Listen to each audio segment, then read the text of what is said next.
Serenity reflected on how different people handled matters of the heart.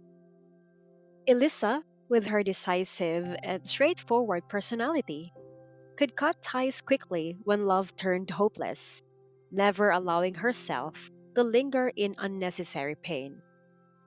Serenity admired her for that, though she knew she wasn't built the same way.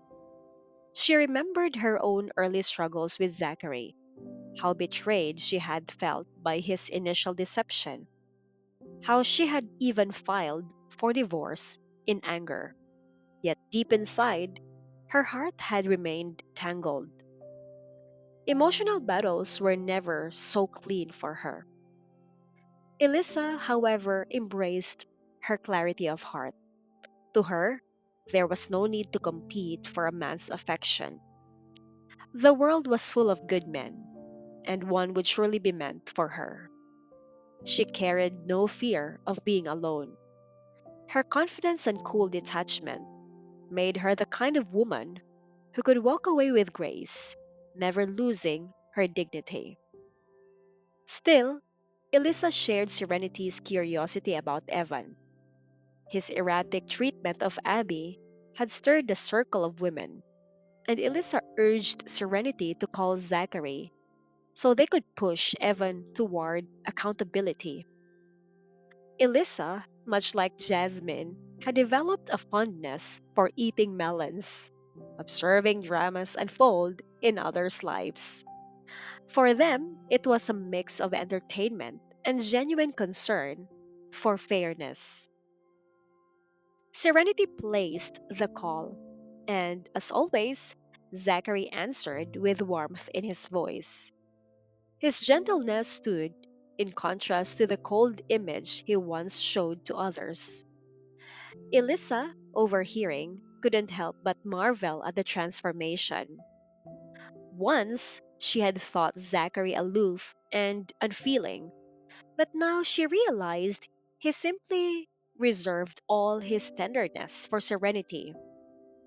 It reminded Serenity in turn of Remy, who appeared gracious to everyone, but saved his truest gentleness for Elisa alone. Both women smiled quietly, feeling the security of being loved deeply. Serenity explained the situation briefly to Zachary, asking him to reach out to Evan and summon him to dinner at the Wilspoon Hotel that evening. Though she had not been personally wronged, she could not ignore Abby's plight. Someone had to press Evan for answers, and the eldest brother's influence would be the most effective.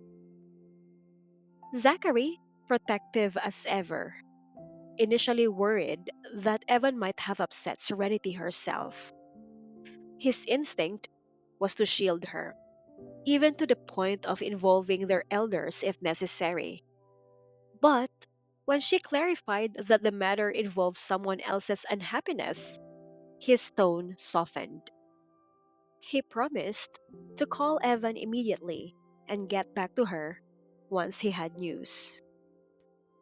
Meanwhile, Evan spent the afternoon uneasy, an incomprehensible restlessness, gnawing at him as he sat in his office.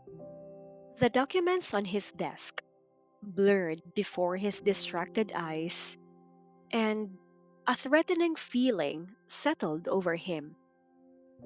When his phone suddenly rang, he nearly jumped. The caller ID flashed his eldest brother's name, tightening his chest even further. Contact from Zachary was never casual. If his brother called, it meant something significant had happened. Bracing himself, Evan took a deep breath before answering. He tried to mask his nerves with a smile, knowing full well that whatever this was about, it would not be simple.